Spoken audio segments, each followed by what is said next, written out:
the #1 team in the nation. The Gonzaga Bulldogs, as fun an offensive team as there is in college basketball, looking to stay undefeated as they take on, as Kevin mentioned, their rivals in the West Coast Conference, the St. Mary's Gales, who have come north to Spokane. Hi, everybody. Dan Schulman, Jay Billis, each of us in Charlotte. We are calling this game remotely, and I know, Jay, we're both looking forward to watching such a fun, talented team like the Zags do their thing tonight. Just a beautiful offensive team to watch. They're a very good defensive team as well, but where they set themselves apart is on the offensive end. They've got multiple NBA players that can score in a variety of different ways. They're multi-dimensional. They average 93 points a game. 51 of those 93 points come in the paint. They can attack in transition. They can shoot it from deep. They've got a big guy in Drew Timme that can really score in the post and also work out a pick and roll. Even the guys they bring off the bench, Andrew Nembhard, just outstanding in pick and roll situations. And it's just a team that there's a joy about the way they play. They share the ball, and they are really difficult to stop.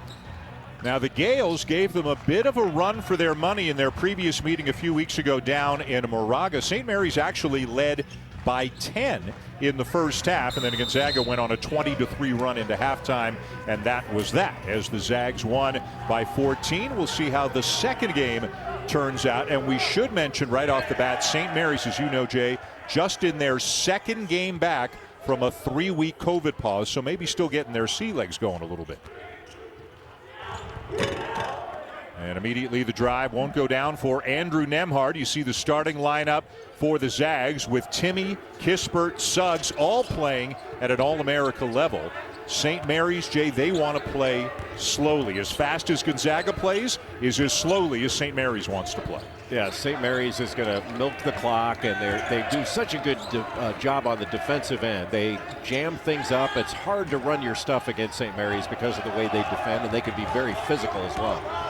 Logan Johnson, the lefty, the three goes in and out for him. And back down they come, and Joel Ayayi knocks down a three. The redshirt junior from France, who's known for a lot of different things. The three-point shot isn't the first thing that springs to mind, but he knocks it down for the Zags. Well, that's his 17th three on the year, so he can knock him down. But when Joel Ayayi is your fourth best offensive player, you know you are really, really good, because he's one of the top offensive players in the league. Also had a triple-double this year, the first in Gonzaga history. Johnson, who's a better driver than shooter, gets into the paint and has the Gales' first bucket of the night. First thing you notice about Gonzaga's offense is their ball movement. They're a bunch of willing passers and very good passers and excellent cutters that play off one another very effectively. Kispert needed some help. Shot clock inside 10. Drew Timme on the drive, goes right past Matthias Toss and banks it in. Now, how many big guys are going to be able to pick and pop and then put the ball on the deck with either your right or left hand and get all the way to the basket with one dribble? Drew Timme is an outstanding offensive player. He is incredibly skilled. Coming off, get a load of this, in their last game against San Francisco, in 22 minutes, as Suggs banks it home, in 22 minutes, Timme scored 28 points on 11 for 12 shooting from the floor against the Dons.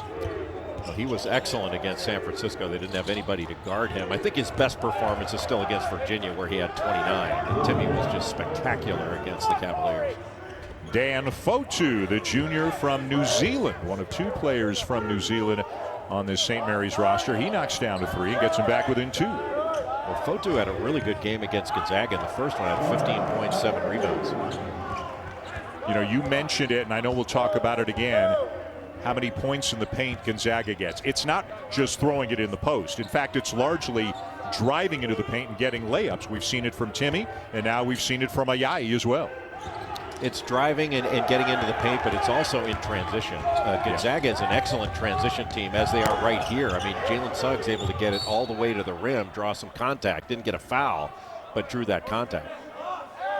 That's what Mark Few saying. Where's the foul call? Mark Few in his 22nd year as the head coach in Spokane, and they've been to the NCAA tournament in all 21 of his seasons as the head coach. How about this? Last 5 years, 2 Sweet 16s, 2 Elite 8s, And of course, a trip to the national championship game back in 2017 when they lost to North Carolina. That, of course, leaves out last year because there wasn't an NCAA tournament. And we get to say Corey Kispert's name for the first time as he gets a layup.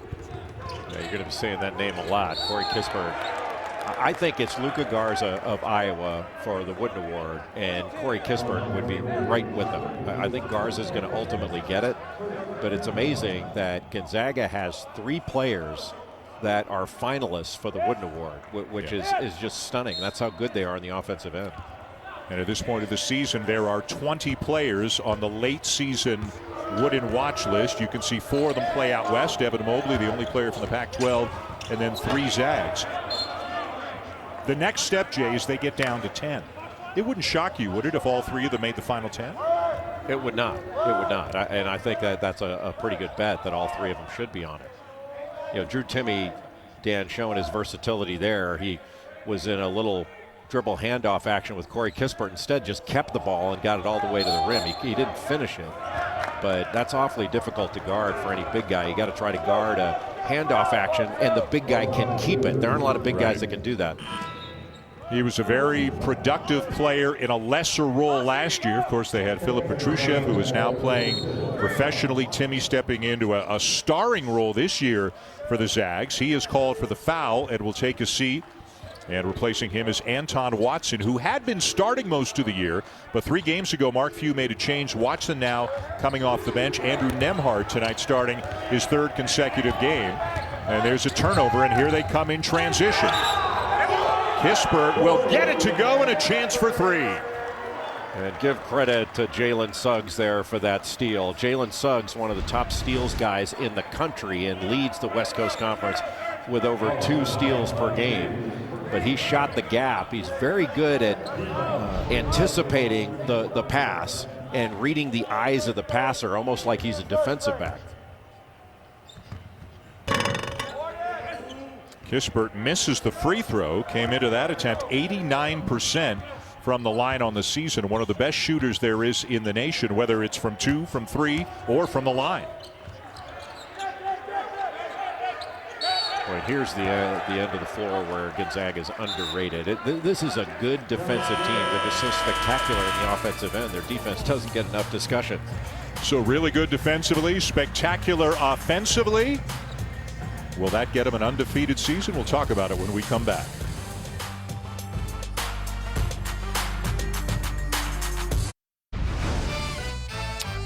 Gonzaga, one of 2 undefeated teams on the season. Of course, Baylor is another one, the last team to go all the way through and win a national championship as an undefeated team. Of course, the 1976 Indiana Hoosiers, who finished 32-0. The Zags have been ranked number 1 the entire season. It's been Gonzaga, Baylor, 1-2 all year. Neither one of them has lost a game. Of course, they were supposed to play way back when in the early part of the season, but that game had to be postponed. They weren't able to make it up. And I mean, these are 2 great teams, and I think even if this were a quote-unquote, Jay, normal season, we'd be talking about them in the same terms. If they're going to meet, it'll be in the national championship game. They'll be on opposite sides of the bracket. They'll be 1 and 2. You got to believe, even if one of them or both of them stumbles a little bit between now and Selection Sunday, do you look at them as fairly evenly matched if they were to meet on a neutral court? Very much so. I think that Baylor may be a little bit more athletic, have a little bit more length across the board. But Gonzaga's a little bit better on the offensive end. But 2 outstanding teams, and given the difficulties of this year and how much different everything is, I wouldn't mind if they do get to the championship game. Let's just make it a 7-game series in the NCAA bubble and play it that way. That would be great. You mentioned that Gonzaga probably doesn't get enough credit for their defense. They're in the top 5 or 6 in the country by Ken Pom defensively. So much attention is focused on their offense, and Baylor gets a ton of attention for their defense, and rightly so, but they probably don't get the credit they deserve for their offense. Each of these teams is more well-rounded than they get credit for. Yeah, when you've got, look, the analytics tell you what you have done, not necessarily what you're capable of doing and how much better you can get in certain areas. But both Gonzaga and Baylor are top 10 in offense and defense, and when you're ranked that way, you can win it all. And I think it's pretty clear to basketball observers that that both Baylor and Gonzaga are the favorites. I would put Michigan up there as well, but they're the clear favorites going into the bubble event. And toss is called for a travel, so the Gales will turn it back over to the Zags. 13-5 Gonzaga in the early going. Dan Schulman and Jay Billis as the Zags and Gales battle out in Spokane. Both of these teams nearing the end of their regular season. The Gales have played far fewer games. Again, they're coming off a 3-week COVID pause. This is their second game since coming back. Watson, a Spokane native, kicks it into the corner, and Nembhard's three won't go down. Rebound, St. Mary's. You know, Gonzaga didn't score there, but that was good offense. You know, when Andrew Nembhard comes off a ball screen and Watson set it for him, he comes off with such great pace. And I think Mark Few has said he's almost surgical in his reads, that it's next level. And Jalen Suggs, I know, has gotten much better in pick and roll reads, but this is a team that has a great understanding of passing, of angles, and of cutting. Nembhard, a 2-year starter with the University of Florida, transferred to Gonzaga this year. Nice pass inside. Toss is fouled and will head to the free throw line. Tommy Kuzi is an excellent passer. I mean, he leads the St. Mary's team in scoring, assists, steals, free throw percentage. He does everything. And the former walk-on, one of the things he does best is he keeps his dribble. You know, it's almost Steve Nash-like in his ability to keep his dribble and make those reads and make the right play and the right pass. At the line, Matthias Toss, a junior from Estonia. Both of these teams very international and always seem to be in recent years, Jay. I mean, their coaching staffs do an outstanding job really circumventing the globe looking for talent. Yeah, Tommy Lloyd, longtime assistant for Mark Few, does such a great job overseas of identifying talent. And Gonzaga is not only a national brand now, it's an international brand. Players know about Gonzaga all over the world. Kispert with a step back to extend the lead to 9. Corey Kispert averaging better than 19 points per game on the season, and that's not even enough to lead his own team. Drew Timme is just ahead of him, and here's another steal, and it'll be Nembhard with the easy 2. Well, you've got Jalen Suggs, you've got Andrew Nembhard, who is second on this team in steals. You've got guards that can make plays at both ends of the floor. And your point about Kispert earlier as an offensive player, Corey Kispert, I think, is a near perfect form shooter in college basketball. He's just so good. That's just a great job to knock that ball away with the right hand. And those are points in the paint. We talked about that early, those transition points in the paint.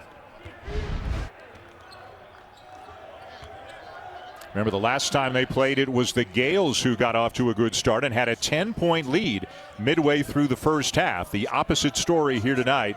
Gonzaga out early, and they've held St. Mary's to just 6 points in almost 7 minutes. Suggs a little bit short, and down with the rebound is Alex Dukas, a sophomore from Australia who just returned in St. Mary's last game from a foot injury that had kept him out about 6 weeks. Yeah, Dukas has 3-point range. He had 24 threes last year, started 11 games, and really coming into the season, they thought Dukas was going to be their best player.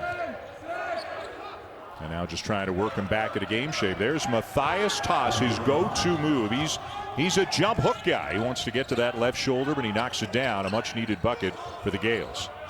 And you can play through him a little bit because he's a good passer. He's been the most consistent Gale on the season. Anton Watson will be going to the line. So Toss is a jump hook guy. What was your go-to move as a player? No self-deprecating, turnover. What was your? No, see, I just banned self-deprecation. What was your? Okay, let's say senior in high school, Jay Billis. You needed a bucket. What was your go-to move? I had a turnaround jumper over my right shoulder that was pretty reliable. Right. From either side of the key. Yeah, from either side, as long as I could go to that right shoulder for it. Nice. Off glass if the angle was right? If the angle was right, yeah. But it was so. Why go off glass when you're such a dead eye and can switch it right through? Boy, that falls under the category of an unforced error right there. And if you're Randy Bennett, you can't stomach that kind of a turnover against a team as good as the Zags. Well, especially when you didn't have any resistance. That was a 1-2-2 3/4 court press that Gonzaga put on, and Joel Ayayi was pointing that. Usually Gonzaga would have Anton Watson or Julian Strother pointing that press to give a little more length. But yeah, that's a bad turnover, especially on the road. The Gales have turned it over 6 times in their last 8 possessions. Great ball movement again. Suggs finds Watson. Yeah, Watson just coming out to set a little ball screen and slipped it right to the basket. And that spacing makes it so difficult to guard. And Gonzaga can space, a lot of teams can space the floor, but Gonzaga can stretch the defense because they can shoot it. Toss with another bucket at the other end. And look at Suggs just kind of putting his head down, got to the rim, but missed the layup. Yeah, that's where he's got to finish that. You got to accept that contact and finish it. And right now, toss is the offense for St. Mary's as they try to creep back into this. Yeah, Mark Few telling his team, push the pace, get the ball up court quickly. Ayayi with his second 3 of the game. That is just too easy. That little zoom action, a little handoff that followed by a ball screen, and Joel Ayayi was wide open to be able to take that shot behind the screen.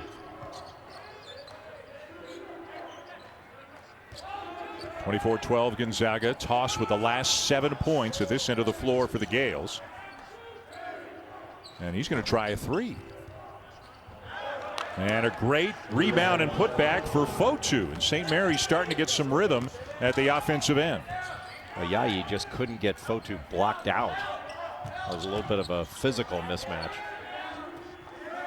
Randy Bennett putting Fotu into the starting lineup a few games ago, wanting to get a little bit older, a little bit bigger. Boy, Ayayi's feeling it from beyond the arc. And now we got a foul on Toss to take us to a timeout.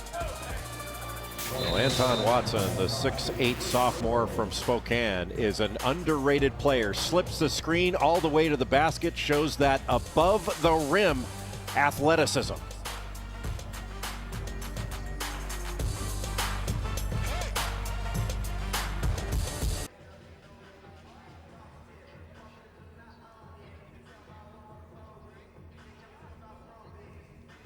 Wow, another interesting night. Kevin, Sean, thank you very much. The number 6 Houston loses. Ohio State getting all they can handle. It's very early, but Michigan is trailing at home against Rutgers.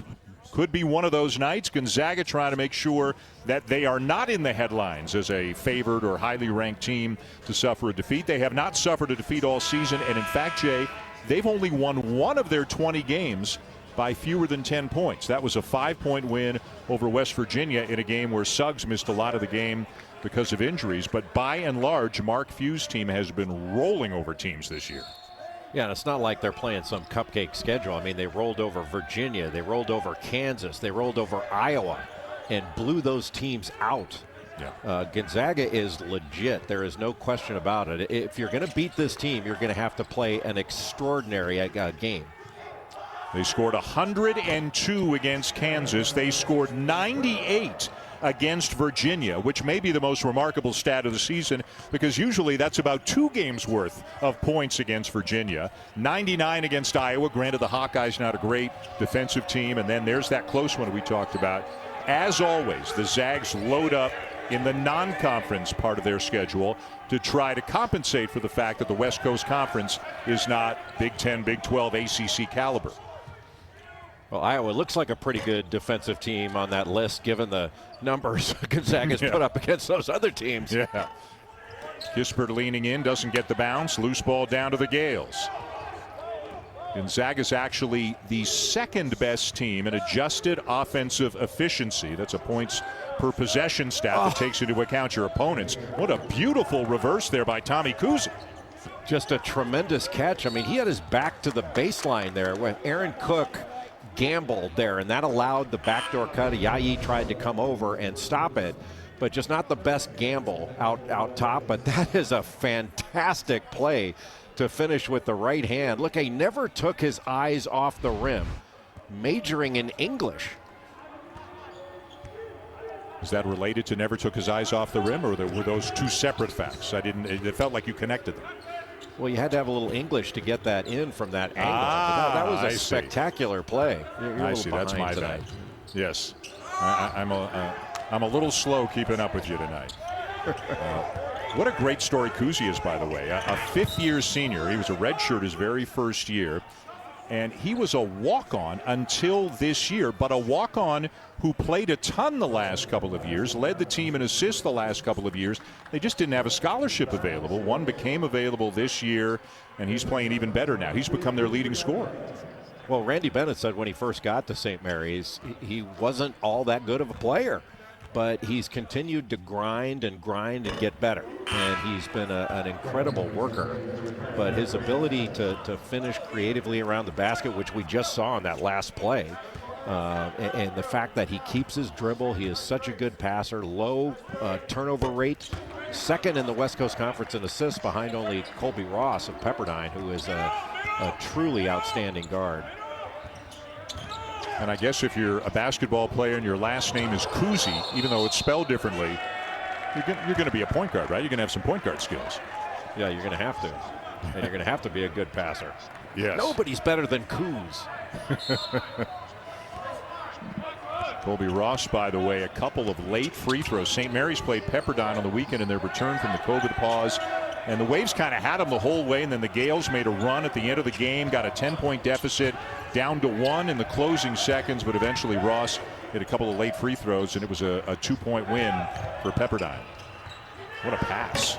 And Timmy, the recipient on a terrific feed from Aaron Cook, the redshirt senior, a transfer from Southern Illinois. That's just beautiful, beautiful basketball. They started out with screen for the screener action. Then they had a ball screen action, then a drive and kick, and a cut to the basket by Timmy. Just so many things going on that St. Mary's had to defend. A three-pointer from the corner won't go down for Kyle Bowen.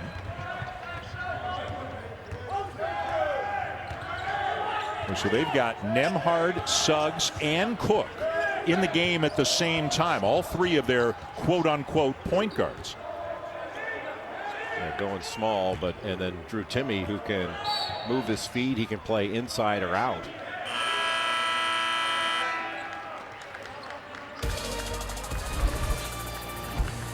And on this last baseline drive by Aaron Cook, the pass and a good catch by Timme, and still able to absorb some contact, kept his eyes on the rim and finished the play. But he's been finishing a lot of plays lately. He is on a tear.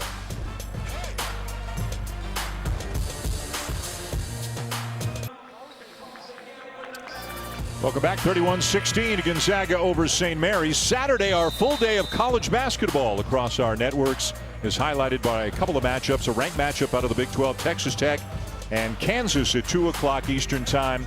And then the Sonic Blockbuster is at 8 o'clock Eastern time from Cameron Indoor Stadium. Number 7 of Virginia taking on Duke. Jay and I will be in Durham for that one. And Duke, Jay, coming off a win, an impressive win at Wake Forest. They played very, very well. In jeopardy, of course, is their 24 consecutive year streak of going to the NCAA tournament. If they can get a win over Virginia, that's a big if. Maybe they put themselves back into the conversation a little bit, but they certainly look good against Wake. They look good against Wake. They look good against NC State. But remember, a few weeks ago, they had won back-to-back games against Georgia Tech and Clemson, and we thought they were turning the corner, and then went down to Miami and got beat, and then they were mired in it for another few games. Duke's got talent. They've got some ability, but they seem to be defending at a higher level, which they need to do. Yeah, they need quality wins, too. If you look at their wins on the season, they don't have a lot that jump out at you. Win over Virginia would obviously make a little bit of noise. They've still got games against Louisville. They got the return match in Chapel Hill against North Carolina, but they've still got a lot of work to do over the last few weeks of the season. And right now, Nembhard. Andrew Nembhard backing his defender down. But who does St. Mary's key on? Every Zag that's played in this game has scored. 4 of the 5 starters are in now. Kispert isn't. But if I said to you, Jay, I mean, obviously Timmy, Suggs, Kispert, you got to believe they're all going to play in the NBA. If I said to you that Ayayi and Nembhard have a chance as well, like, is there a chance we're looking at a college team that's got 5 NBA players? Yes, because I think Joel Ayayi can play in the NBA, and I think Andrew Nembhard can as well. I mean, with his ability to play out of pick and rolls, like the knock on him, and he was a heck of a player at Florida, but there was an idea that, well, he can't play fast. Well, he can play fast. He can play fast. He can play slow. He can play any tempo. He's proven that. How big is it, do you think, when you've got a program, and Gonzaga certainly applies, where so many players have international experience? Because Gonzaga recruits from all around the globe, they get some of the best players that other countries have to offer, and a lot of these guys have played in, under 18, under 19 FIBA tournaments in the last couple of years. Well, I think Gonzaga recruits guys that know how to play when they get there, and they submit to the culture. Like, one of the things that Mark Few had said to us was when Andrew Nembhard they didn't expect him necessarily to be eligible this year when he transferred. A nice play by St. Mary's to get all the way to the rim. But they didn't expect Andrew Nembhard to be eligible this year. And when they found out that he was, they went to Jalen Suggs and said, "What do you think?" I mean, he's going to play anyway. What do you think? And Suggs was really excited. And remember, Mark Few said guys that are real ballers don't mind competition. Right. And he's right. Got a tie up there on the drive by Suggs. And the addition of Nembhard gives them a veteran point guard. That game when Suggs was injured, and Suggs has been in foul trouble a little bit. They always know they've got one of those two guys out there. And, if Aaron Cook is your quote-unquote third best point guard, you're doing awfully well because he's a fine player in his own right. Yeah, transferred in from Southern Illinois, where, he had a 25-point game against Indiana State while he was playing for the Salukis. He's a good basketball player that can defend, and he's an excellent passer. Logan Johnson with a nice drive, but misses the 5-footer, and back come the Zags in transition. Ayayi really looking for his outside shot tonight, and that is his third made 3 of the game. Well, Ayayi gets runouts in transition. He takes off early as soon as he knows that his team has got the ball, and he's a complete player. He defends, he rebounds at a really high rate, especially for a guard. Yeah. But to have him, when people say Joel Ayayi is your 4th best player, you're the best team in the country. Ayayi had, to your point, had 18 rebounds in a game against Iowa earlier this season. Nembhard creates a little space and good patience to knock it down. You got so many players that can attack you when they get an opening, and they're unselfish.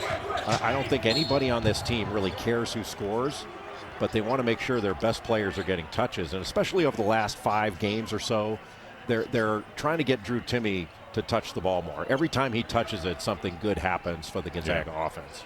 Yeah, his numbers off the charts. He is ridiculously efficient. As Suggs tries to walk something off, it looks like, with his left foot, kind of loosening and then tightening up the laces again. Dan, you mentioned efficiency, and when you look at offensive rating for players, Gonzaga's got 6 of the top 10 players in offensive rating in the West Coast Conference. 6 of the top 10. It's absurd. And read a stat in their notes that I don't think I've ever read before. They have had 5 different players win their conference's Player of the Week award. 5 different guys have been the West Coast Conference Player of the Week at one point or another this year. Well, you could legitimately give Gonzaga all 5 spots. It won't happen because Kobe Ross will get one of them from Pepperdine, but you could legitimately give them all 5 spots on all West Coast Conference.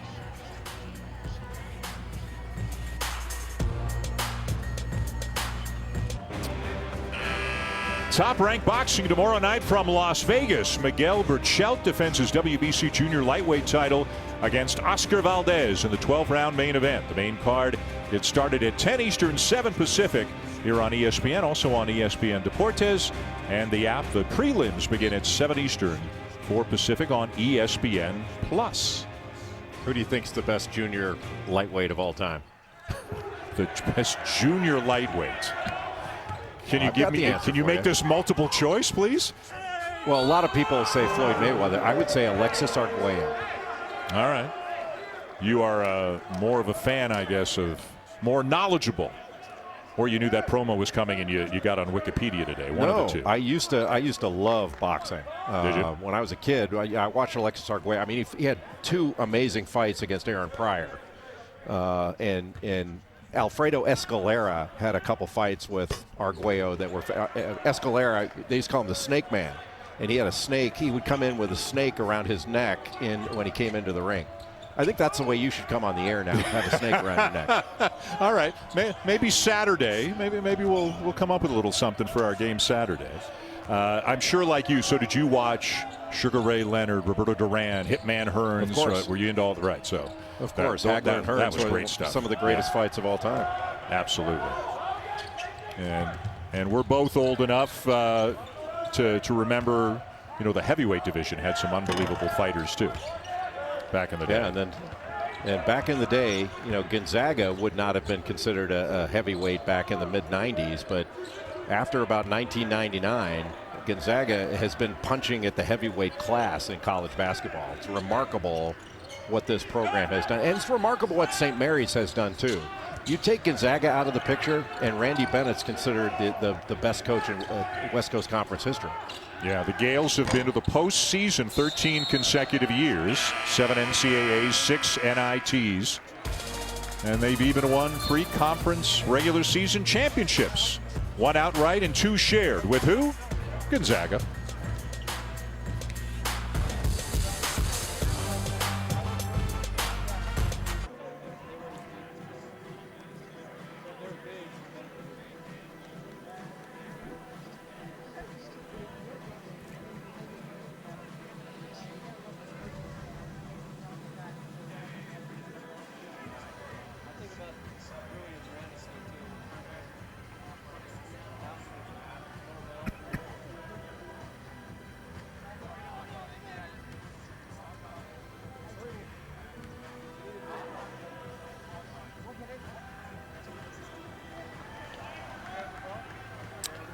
Well, it's going to take a team that has an extraordinary night shooting the ball, and you're going to have versatile defenders, I think, that can switch 1 through 5. If you're not able to switch, you're going to get taken apart by this offense. And it's not that Gonzaga runs a ton, as Sean knows very well. It's not like Gonzaga runs a ton of set plays, but they have so many actions off of which they make reads, and they do a great job of filling behind when they drive and when they cut. They'll have slot cuts, vertical cuts. It's really magnificent to watch how they play off one another. Just that read right there by Timmy off of the screen, where he just pops back behind the screen and reads his defender goes under. It's perfect. It is near perfect basketball with those reads. Corey Kispert now with a dozen. The Zags are 5 for 8 from three-point range tonight. They're 16 of 27 overall, shooting 59% from the field. They have 8 assists and only 4 turnovers. And as Sean said, as Jay has said multiple times, they just got so many guys. Like, how do you load up and say, when you play Iowa, some teams will say, you know what, we're going to double Garza every time and take our chances with the other guys. Or we'll let Garza get his and we won't let the other guys get their threes. You can't make that decision with Timmy because you got Kispert to deal with and you got Suggs to deal with, and they've just got so many weapons. Yeah, and Toss right there had to guard one-on-one in the post. That's very difficult for anybody guarding Drew Timme this year. But Toss just got a horrible foul called on him in the offensive end. They called an offensive foul. He had the ball in his hands, and the defense ran into him. That's not an offensive foul. Yeah, I think another point that should be made about what you're seeing in this game is this is a pretty good St. Mary's team. It's not Randy Bennett's best teams. I mean, you and I have done some Gonzaga St. Mary's games, Jay, in a couple of years where the Gales, they were really pushing the Zags for conference supremacy a couple of times. It's not that way this year. And I know people see the 2-4 in the conference and wonder about this team. But again, they've had injuries. They've had a COVID pause. This is still a pretty good team, the Gales. They've got some good personnel, but it's nowhere near as good as his team was last season. And it's not as good as some of the other teams that Randy Bennett has had. I mean, in three-point shooting, they're in the bottom third in Division I at just under 32%. They're ranked 141st in two-point field goal percentage, which is just under 50%. That's nowhere near what St. Mary's is used to. Yeah, this is the program that's had Patty Mills and Matthew Dellavedova. They've had some extremely talented players who have gone on to terrific professional careers. And again, we mentioned it just quickly going to break. Over the last 18 years, Gonzaga's won the conference 15 times, St. Mary's once, and they've tied for the regular season title the other 2 years. So it's these two programs that have really dominated. Well, and Dan, when I was growing up in Southern California, some of the best coaches in the West Coast Conference, and really the gold standard, was Carroll Williams at Santa Clara. And Randy Bennett has dwarfed the win total of Carroll Williams. It's just that Mark Few's dwarfed the win total just about everybody in the game. It's absolutely remarkable what's happened at Gonzaga over the last 21 years or so.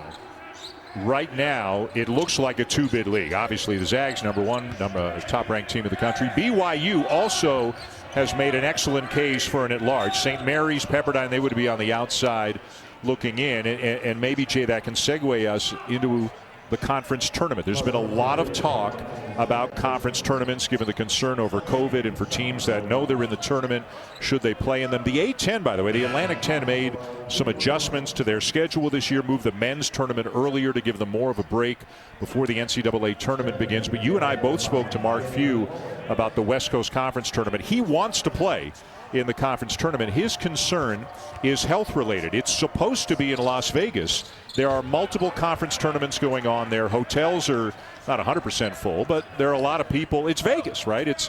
There are a lot of people in Vegas, and he'd rather see the tournament played maybe at the home court of the higher seed, or the semis and finals in Spokane or Provo or wherever. He's just worried about everybody and wants it in a more isolated place, right? Yeah, it's not a competitive concern. It's not the idea of picking one competition over the other and prioritizing the NCAA bubble event in Indianapolis over the West Coast Conference tournament. What Mark Few's concerns are, and I don't think he's alone there, is you're going to take that many teams to Las Vegas. It's a risk, and it's a health and safety risk and safety concern. So can those risks be mitigated and dealt with? I think they can. But those are the appropriate discussions to have. I think some of the discussion about, should a team have incentive to play in their conference tournament and all that stuff, that's nonsense. If they can play and it's safe, they should all play. That, to me, those are the non-starter discussions, unless it's health and safety.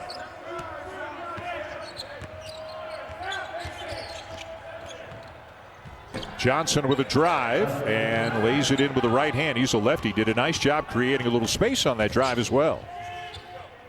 Boy, Logan Johnson, you mentioned he's a lefty. He's from Mountain View, California. Last two games, he's averaging 16 points a game, 14 of 22 from the field, had 20 against San Francisco. He can really drive the ball. Spent a year at Cincinnati. This is now his second year in Moraga. And we see into the game Jay Mullins, a freshman who has not played at all the last three games after getting some pretty steady minutes earlier in the season. And toss called for an over-the-back foul. Yeah, Anton Watson doing a nice job of getting inside position as the defensive rebounder. And I'm impressed with Anton Watson.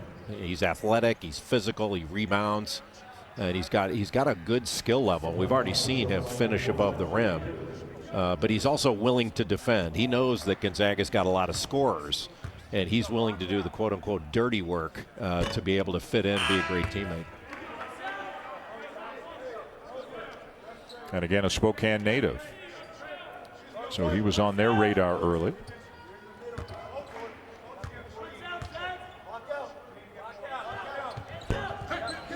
Boy, again, and there are actually some fans in the arena. First time all year. There are about 80 family members representing both schools. But in spite of that, you can still hear all the assistant coaches yelling things like box out on the free throw.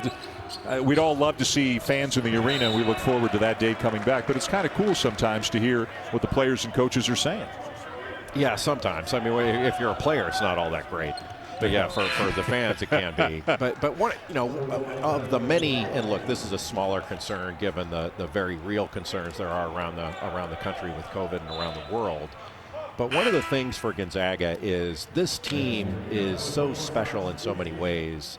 For Gonzaga fans, they're in Spokane, not to be able to watch this team play in person, that's a little bit of a gut punch, because this would be such a fun team for not only the Gonzaga students, but Gonzaga fans all over to be able to see in person.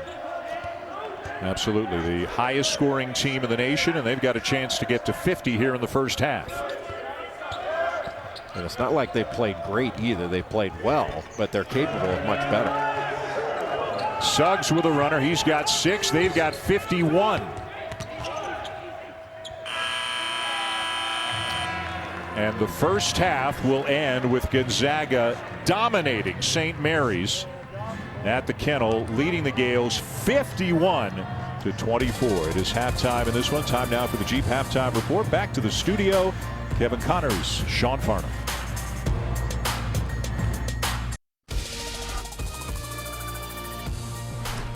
Well, the #1 team in the nation sure looks like it tonight. Gonzaga dominant in the first 20 minutes, 51-24 over St. Mary's heading to the second half. Welcome back, Dan Schulman, Jay Billis. Glad you're along with us, and we've both seen and had Gonzaga a few times, Jay, but boy, when they are really clicking, they are just something to behold. 61% in that first half. They went 5 of 9 from 3. Kispert had 14. Ayayi had 11. Everybody scored. It was a thorough performance on the offensive end, getting to the basket just about any time they wanted and making the right reads. Watch Kispert here. Bowen goes underneath that screen. He makes the perfect read, pops back for an easy 3, or at least he makes it look easy. And Joel Ayayi, the complete player.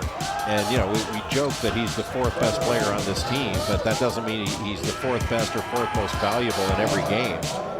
11 points in that first half, and just terrific on both ends of the floor. And Gonzaga forced 12 turnovers. And the funny part, Dan, I mean, obviously Gonzaga played very well, but they could have played better. I mean, Jalen Suggs missed some shots that he wouldn't normally miss, and there are a few things they could actually have done better in that first half. You don't want to be nitpicky, but this team can do even better than it did. And how about turning over St. Mary's 12 times in the first half, and that's where Gonzaga is lethal, turning miscues into points at the other end. Andrew Nembhard leans in and banks one home, and they pick up right where they left off. Nembhard plays with such great pace. Took that bump, little step back, and then stepped through, drew the contact from Kuzi, and then goes to the free throw line. And to have a point guard that would start for just about anybody to come off the bench, he's been starting of late. But when you can combine his maturity and his experience with the super talent of Jalen Suggs in the backcourt, that is formidable to say the least. Nembhard is the guy that Gonzaga recruited originally before he chose Florida. Now, after the transfer, he is with the Zags. He's got a younger brother who's a good player, Ryan Nembhard. The Nembhard's from Aurora, Ontario, and Ryan is heading to Creighton next year. And there's really no, you know, Dan, there's really nobody that Gonzaga can't recruit anymore. That's the kind of brand they've built in college basketball. And you know, even Drew, everybody wanted Drew Timme. He grew up in Texas and was an outstanding high school player and really coveted. And I remember sitting with Chris Beard in his office at Texas Tech, and Beard was really recruiting Timme hard. And he had said that Timme was loved Gonzaga, and he said, how do you recruit negatively against Gonzaga? It's impossible. Yeah. A beautiful feed from Suggs to Timme. And he slams it home, and it's 56-24 a minute into the second half. Yet you can't say they don't play a big-time schedule, because in November, December, they play everybody they can play. You can't say a negative thing about Mark Few, because, again, next to LaFonso Ellis, he might be the nicest person in the entire world. And listen, they've played deep into the tournament each of the last 5 years. There's been an NCAA tournament. I agree with you. They don't have a great team. They got a great program, and we're seeing that year after year after year. And the caliber of player they're getting year after year after year is better, and yet they don't have a drop-off in unselfishness and culture.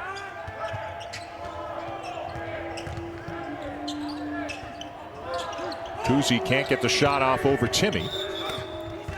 And Fotu stepped out of bounds, as Mike Reed, one of the officials, tells us. Really good job by Drew Timme of staying between Kuzi and the basket and not going for fakes, forcing him to make a play over the top of him. And Timmy's got that that little beard mustache thing working. Have you noticed when he makes a three or good play, he has that little, I call it the stash wipe. And he's kind of let the beard come back in. Like 10 days ago, I mean, he had a wooden late season watch list caliber mustache going, because it was just the mustache at that time. But now that he's let the beard grow in, the mustache isn't as accentuated as it used to be. Yeah, and Gonzaga has had some personalities before. I guess you'd call them characters in a great way. And you might put Drew Timme near the top of that list of all-time characters that have played in a Zag uniform. Does his mustache have a Twitter account like Shemek Karnowski's beard had a Twitter account?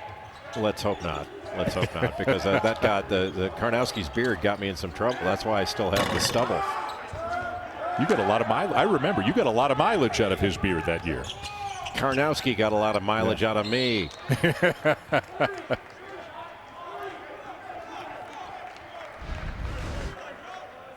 All right, let's take a look. I think we're going to see what Jay was talking about here. Yeah, I call that the stash wipe. I call it the stash wipe. It's like 3 goggles or something. He's got his own thing going. You got to be pretty original to come up with. Everybody's doing something these days, so if you can come up with something nobody's ever done before, you put some work into it. And an offensive foul is the call on Kyle Bowen. That was a really nice job by Yayi. And that, Dan, not to go off on too much of a rant on the charge block call, but that's the charge that the game should value. The on-the-ball, maintain legal guarding position, primary defender charge.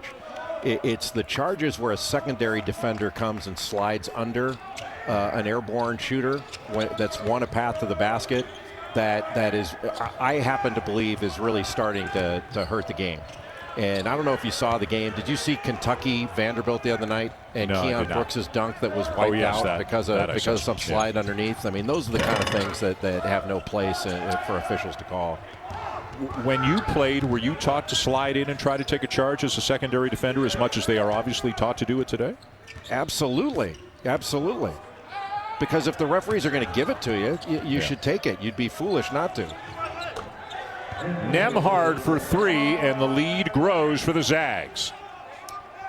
Andrew Nembhard is such a good player. I think you referenced it, the 19 points he had in that game we did West Virginia when Suggs injured his ankle and was out for a while. And the job he did stepping in, to have him on the floor is a luxury that's almost hard to quantify. He's such a stabilizing, steady influence out on the floor. Yeah. Plays like he's a junior, but he plays like a guy in his late 20s. He's got kind of an old feel to him, and another beautiful feed right on cue as he finds a cutting Ayayi. And if this is possible, Gonzaga is playing at an even higher level here to start the second half than they did in the first. They're getting anything they want at the offensive end. The drive, the kick, the finish, and the 37-point lead.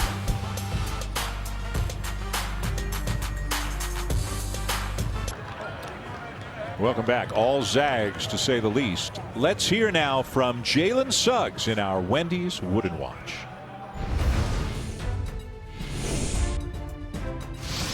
The thing that drives me the most on a basketball court is just my competitive spirit.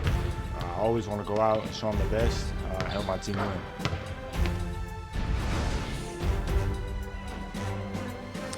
Mr. Basketball in the state of Minnesota last year, Mr. Football in the state of Minnesota. Two-way threat as both a quarterback and a defensive back, and he is going to be a top 5 pick in the NBA draft. You look at ESPN's Mike Schmidt's evaluation of him. He's got him right now as the 4th pick overall. You can't argue, I think, with any of those, especially the toughness. Jay, he kind of brings a football player's attitude to the basketball court. He plays a physical style, and he plays with an edge to him as well.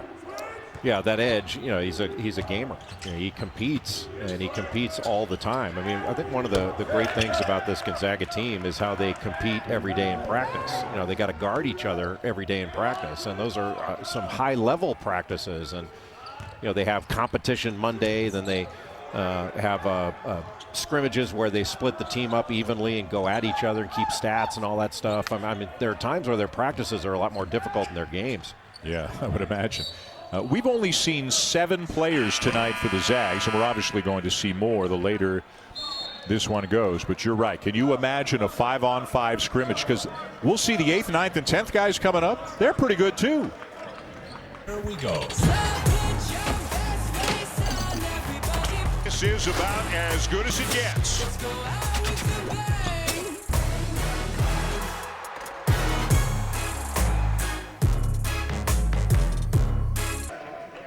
Well, if you're Mark Few, there's not a lot to be critical about tonight or this season. Up 34 right now, undefeated on the year. The Gonzaga Bulldogs looking to head into the postseason undefeated. These are the last 4 teams to get through the regular season undefeated. How good was this Vegas team back in the early 90s? Larry Johnson, Stacey Augmon, and others. And then how about St. Joe's? Delonte West, Jameer Nelson, who was Player of the Year. That year they made it to the Elite 8. Wichita State, that's Fred VanVleet, who's leading the Raptors to a victory over the Bucks tonight, by the way. And then stacked team. This was the platoon team that John Calipari had, because he truly had 10 guys. He would bring them in 5 at a time. Karl Anthony Towns, the Twins, Ulis, Booker, on and on it goes. Yet none of those teams, Jay, won the national championship. Funny things can happen in a one-and-done situation in March and early April. Gonzaga running a little elevator screen for Kispert, well defended by St. Mary's, and the Gales trying to switch some of these actions, but so many different weapons that you make the defense move and somebody's going to be able to take advantage of it. There are the left-handed drive and the left-handed finish by Jalen Suggs.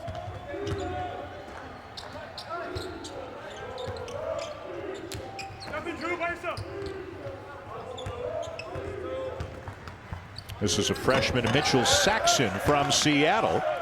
6'10", 230, has some talent, and like a number of the freshmen, Randy Bennett was telling us last night, he likes all of them. They've all got ability, but when conference play began, things started going a little bit quickly for some of the freshmen, and he's trying to spot them in situations where they're comfortable and bring them along as quickly as he can. Well, Saxon's going to be a good player. I mean, he's shooting over 50% from the field. And he can block a shot coming over from the weak side. He's got good hands, but oh, what a great pass. Wow. Jeez, that was fantastic. That was right by Fotu's ear. And again, remember, this guy was a quarterback, Jalen Suggs, and had he chosen football, he might have wound up playing QB at Ohio State. He's got the vision that both elite point guards and quarterbacks have. But that was like a Mahomes shovel pass. Yeah. I mean, he threw that right past Dan Fotu's ear. It was really well done. He saw that Fotu was not watching the ball. He didn't see man and ball. It just threw it right past him to Corey Kispert. Made that eye contact, and Kispert didn't give it away until the ball was in the air. And it'll be Gonzaga ball. Jay, the Zags are shooting 66% tonight. They are 25 for 38. Can't believe they missed those 13 shots. If you're Mark Few, in all seriousness, what are you emphasizing right now, other than, hey, guys, don't get complacent? What are you emphasizing to this team? Well, I mean, I think it's not like they've got a standard of perfection, but they want to do things well on each possession. And as long as they're continuing to compete, and if they do make mistakes, they're mistakes of commission rather than omission. And as long as they play with great energy, I think that Mark Few's okay with it. You know, he's not. Look, he gets it. You're not going to have a shutout, and you're not going to play perfectly. He's not looking for that. But just giving great effort each game, I think is really important to him. He's proven that over the years. Their standard is different than just winning the game. It's a higher standard than that. And again, in speaking with Mark Few yesterday, he talked about their defense, and he said, hey, like, this is something we emphasize daily. It is important to us. We are aware of the analytics. We know where we rank. And again, there's so much focus on the offense that I think a lot of people will be surprised to hear that according to Ken Pom, the Zags are 6th in the country in defensive efficiency. They're not just a team that tries to outscore you and win that way. They're a really good defensive team as well. No, they're an excellent defensive team. They do everything well. They're not the kind of team that they had in 2017 that went to the national championship game that was more physically imposing, more of a rim protecting, lane protecting team. That's not who they are this year, but they still pressure the ball. They've got good athletes on the perimeter. Strawther throws the ball out of bounds, just a miscommunication there. These are important minutes for Julian Strawther to come in and play with the top crew and to blend in with those guys. So if he does have to play these kind of minutes later on in the season in a key situation, somebody's in foul trouble, somebody twists an ankle, whatever it is, that he's used to playing with these guys. Yeah, Strawther, a freshman from Las Vegas, also went to the game. Dominic Harris, a freshman from Murrieta, California. As Mark Few goes a little bit deeper into his bench. Nice drive there, but no finish for Judah Brown. Speaking of freshmen with upside, Bermuda Dunes, California. And Brown, a guy who could really shoot the ball. St. Mary's needs some outside shooting. He had a couple of threes on the weekend against Pepperdine. Yeah, 14 of his 19 field goal attempts coming into this one were from three-point. He can bang in some threes, and he's starting to play better. You know, Dan, the point about Julian Strawther, he's working to become a better defender. He can really score. You know, comes from Las Vegas, and he can shoot it. He can put it on the deck. He's a good offensive player, but every day in practice, he's got to guard Corey Kispert. And you're going to get better defensively if you do that every day, or you're going to get embarrassed every day. And we're going to talk about a guy who's going to come into the game later, Ben Gregg, a freshman from Clackamas, Oregon, who hasn't played a whole lot. Still should be a senior in high school, but he's going to be maybe the next guy, next year or the year after that, who's going to have a big role, and he's got a very bright future, tons of talent, and he spends a lot of his time having to try to figure out Drew Timme in practice. What's a better way to learn than that? Because Timmy's got all kinds of moves. Can't finish there with a left hand, everything but. Yeah, Timmy's got not only, as you say, all kinds of moves, he's got a great feel for the game. And look, you get that feel from playing a lot and practicing and having great technique. But not everybody's got that feel, and he does. By the way, just to tie a bow on a story, you know, we were talking about, does Timmy's mustache have a Twitter feed? The answer is no, but Barrett Henderson, the SID of the Zags, texted to me and says there is a Timmy's headband Twitter feed. So that's worth looking into. I wonder if Corey Kispert's headband is jealous. UVA understands how to play together. And the question is, will the real Duke team stand up? Duke and Virginia, this is great.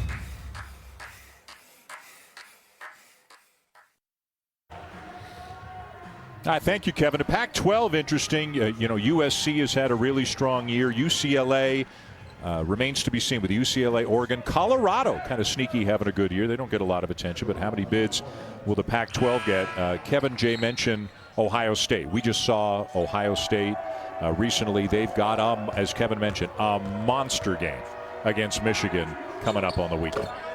Ohio State is legit. I think Michigan is the better overall team because Michigan plays both ends of the floor at such a high level. They're an excellent defensive team in addition to really being able to score. I think Ohio State actually scores easier. Really nice move in there by Anton Watson. Boy, he's such a good athlete and blends so well with this team. But I tend to think that Michigan is ahead of Ohio State because of its defense. But the Buckeyes, the beauty is they're not going to have to play each other in the NCAA tournament in the first couple of rounds. And we could see a number of Big Ten teams playing into the second weekend. I don't know about you. I thought what Michigan did in the second half against Wisconsin, coming off about a 23-day COVID pause, was really, really impressive. Really impressive. Almost as impressive as that pass by Tommy Kuzi. He just got into the lane and did an in-air pirouette, found someone in the corner. That was just an excellent pass by Tommy Kuzi. Kispert for three. And the long rebound down to Fotu.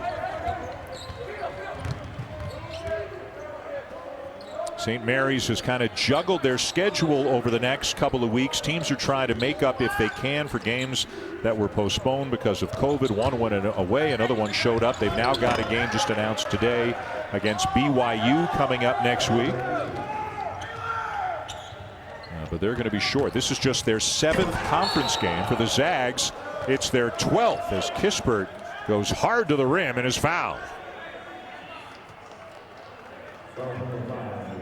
I think Corey Kispert's a lottery pick. I mean, he is such a good shooter. He's strong. He's athletic. He can put it on the deck. I mean, his shooting form and release and footwork and the way he hunts shots. Yeah. You know, people talk, well, you know, he's mostly a catch and shoot guy. You know how hard he's got to work to get a catch and shoot opportunity? You've got to be really an artist in hunting your shot in order to be able to set your feet and get catch and shoot opportunities at his level. But don't you think calling him a catch and shoot guy is kind of selling him short, that he can score in a variety of different ways? Yeah. That's the point. But catch and shoot is what he does best. When he gets his feet set, forget it. But the problem is, it's kind of like if you go back a ways to when J.J. Redick was, he and Adam Morrison was going back at one another. It's not like Corey Kispert is gonna space off the ball and he's going to stand in one spot and get a standstill jump shot. That's impossible for him because of the way he's guarded and the way he's scouted. Jade Mullins, who knocked one down a little bit earlier, misses the three, but the offensive rebound finds Judah Brown, and some of the younger players for the Gales are getting some run tonight as well. And there's what Judah Brown can really do as he rattles home a three. And there's something where Gonzaga can improve. That was good offense run by St. Mary's, but that's where Gonzaga overhelped a little bit, and it was Anton Watson. Ayayi had that drive stopped and at least made it into an incredibly tough two for St. Mary's. And that's where Watson's got to get out to that corner shooter and can't hang on the ball too long. Zags turned it over 4 times in the first half. They just turned it over for the 5th time here in the second half. Nice idea there on the backdoor cut by Kuzi, but Toss's toss was a little bit too far. I see what you did there. Thank you for noticing. Matthias Toss is a good player, isn't he?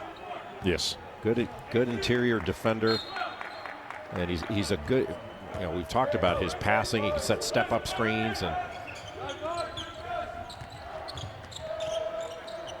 boy, one thing, you just see possession after possession. The ball moves and the players move. When have you ever thought to yourself, hey, Gonzaga's standing around? You never see that with this team.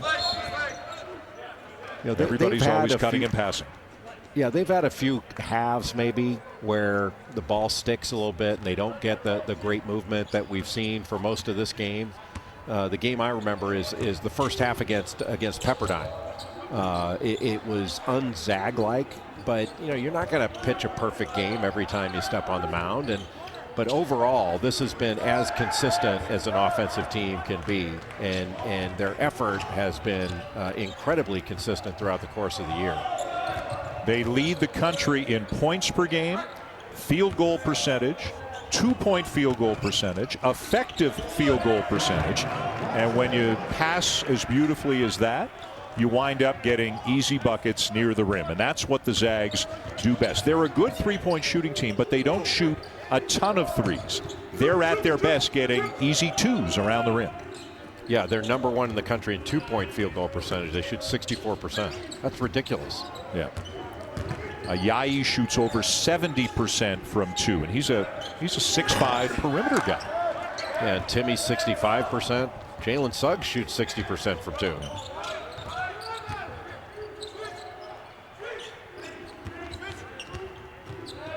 And as a team, they're at 66% from the field tonight. The drive by Cook, and he can't finish. The rebound down to Bowen for the Gales.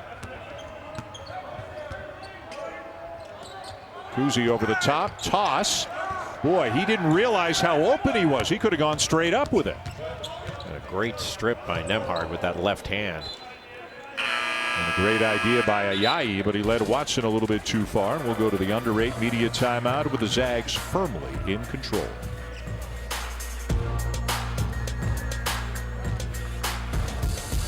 You can see Mark Few with the towel with the likeness of John Thompson. The late great Georgetown coach, basketball Hall of Famer, who always wore a towel over his left shoulder. And so many coaches around the country, as part of an initiative from the NABC, the National Association of Basketball Coaches, are honoring the memory of the legendary Hoyas coach, with a towel in recent days. And I've heard you say, Jay, on the air, he was a larger-than-life presence, both physically and in terms of the impact that he has had on basketball. Yeah, a true giant in the game and a mentor to so many, and was just not only a great human being, but a magnificent basketball coach. And his teams were always so disciplined defensively, and they ran great offense as well, but intimidating, not necessarily because of their physicality, but because of how disciplined they were and how they went after it defensively. The officials confer, and it's going to be Gonzaga ball. 7 minutes to go, 75-44. The Zags leading the Gales as Strother checks back into the game. Looks like Ayayi is heading out, and some of the starters sitting down probably for good tonight with this huge margin for the Zags as Mark Few can go a little bit deeper into his bench. You know, Dan, one thing about last year's Gonzaga team, I mean, I think that would have been such a fun team to watch in the NCAA tournament, and certainly had a great opportunity to do something special. But so did St. Mary's last year. I mean, heck, St. Mary's won 26 games and had Jordan Ford, who was 4 points from being the all-time leading scorer at St. Mary's when the season was shut down, and he certainly would have gotten that one. But they also had Malik Fitz, who averaged close to 17 points a game, and that trio they had of Krebs, Fitz, and Ford, I think made over 200 threes last year. So it's quite a contrast in the shooting ability of last year's team versus this year's. Randy Bennett's won over 70% of his games in Moraga, a 3-time West Coast Conference Coach of the Year.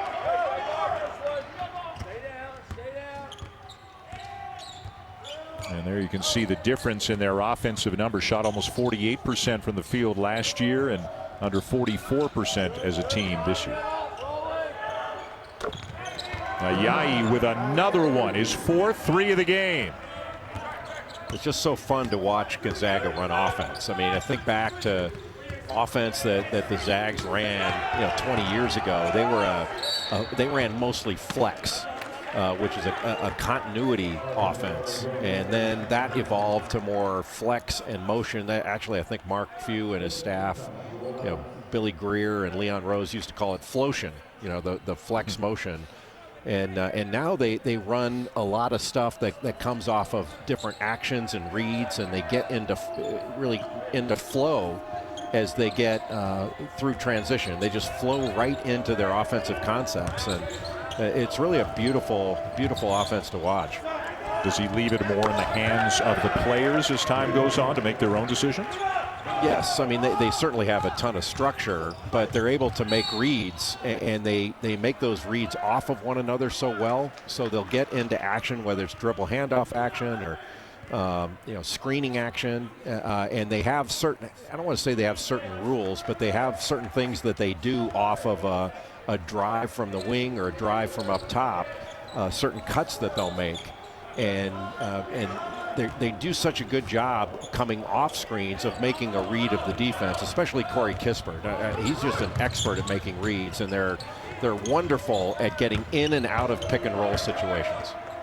You know what would be a really fun game is Saxon scores over Umar Ballo. You know what would be a really fun game if it were to happen in the NCAA tournament? Gonzaga and the Lakers, yeah, that'd be a push. How about if Gonzaga were to play Alabama in the NCAA tournament with the pace that the Crimson Tide have and the three-point shooting that they have? Wouldn't that be a fun basketball game to watch? Well, anybody that Gonzaga plays that's not going to hold the ball would be a lot of fun. Heck, they've already played Virginia, and they put up, how many points? They get 90-something on Virginia? Yeah. Virginia's a team defensively a little bit like, I mean, they're a pack line defensive team, but it's similar to St. Mary's in the pace of play, and Virginia couldn't slow down Gonzaga. Judah Brown is putting some good minutes in for the Gales as the freshman knocks down another. He's got 11 now. Dominic Harris pulls up at the elbow and bangs one home for the Zags.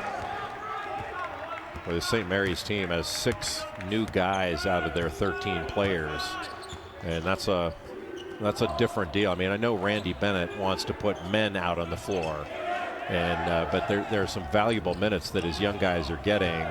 that may not pay off right now, but it's going to pay off in the future for St. Mary's. Ayayi, the lone starter in the game for the Zags, misses the runner, and down with the rebound is Bowen. And this is where Logan Johnson's so tough. He is a straight line driver, full head of steam, loves to get to the rim. Tip off another weekend with our next NBA Friday doubleheader tomorrow night. Zach LaVine and the Bulls are in Philly to take on Joel Embiid and the Eastern Conference leading Sixers at 7:30 Eastern time. And then it is the team with the best record of the NBA, the Utah Jazz. The Jazz have won 8 in a row, and they'll square off against Kawhi and the Clippers in the second game tomorrow night. How about the job that the Utah Jazz are doing this year? They're having an extraordinary season, and they're a threat to LA in the West, I believe. Absolutely.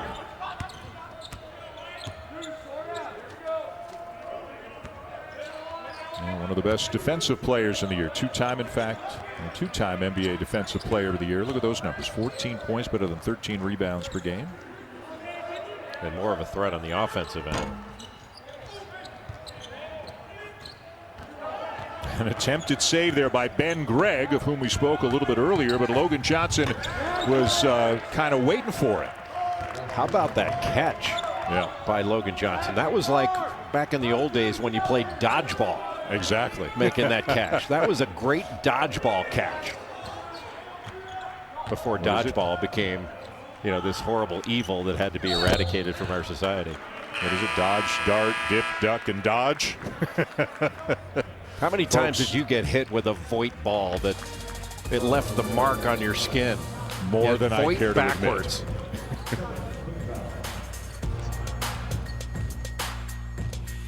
Kind of flatters St. Mary's. Gonzaga had a 30-plus point lead at various points here in the second half. They've been in control the entire night. Dan Schulman, Jay Billis. A couple of loose ends to tie up. We were talking about Twitter feeds before. There is a Timmy's Mustache Twitter feed.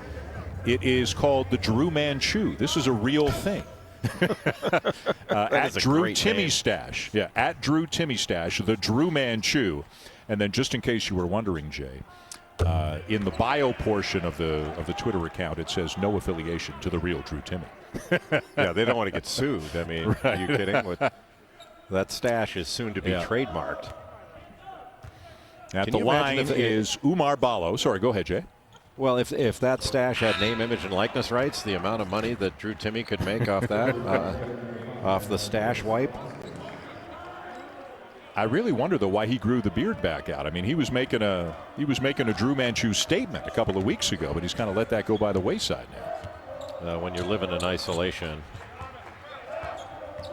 a lot of grooming habits change. Ain't that the truth? Inside, 3 minutes to go. Gonzaga on its way to going 21-0 as toss is called for the illegal screen.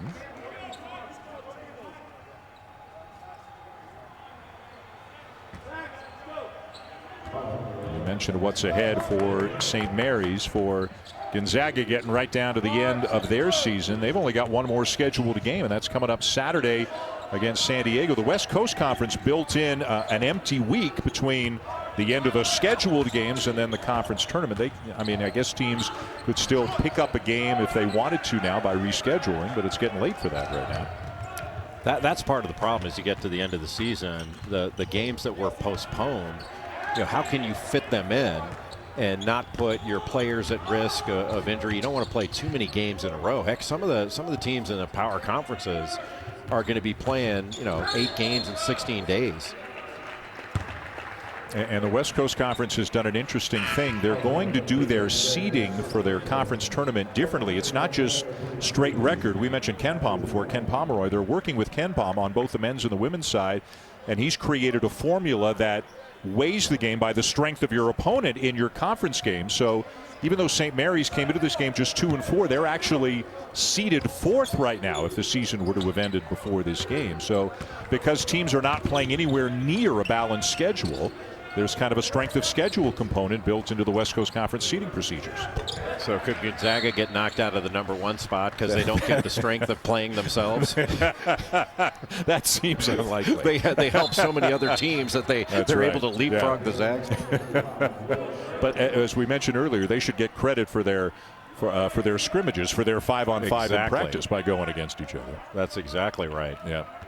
I would love to, and obviously can't do it this year because of COVID, but the practices I would love to see for Gonzaga are their competition Mondays.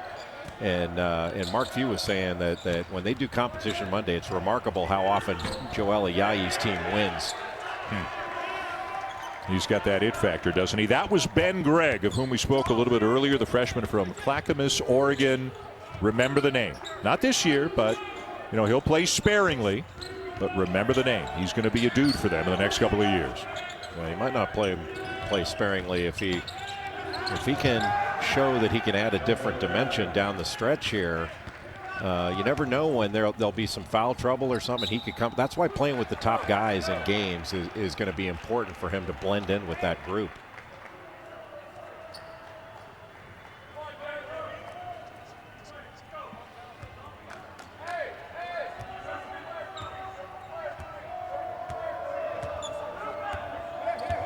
Gonzaga's largest lead in this game was 38 points. They were up 69-31 before they kind of took their foot off the gas a little bit here in recent minutes.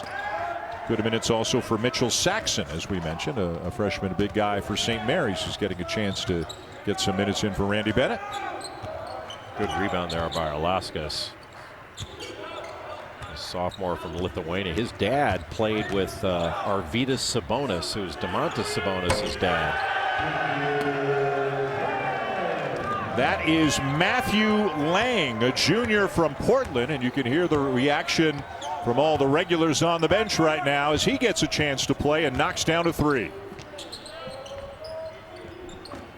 Well, his teammates see that every day in practice, and you're getting a chance to see that it's not just the regulars that can really play. All these guys on this roster can play.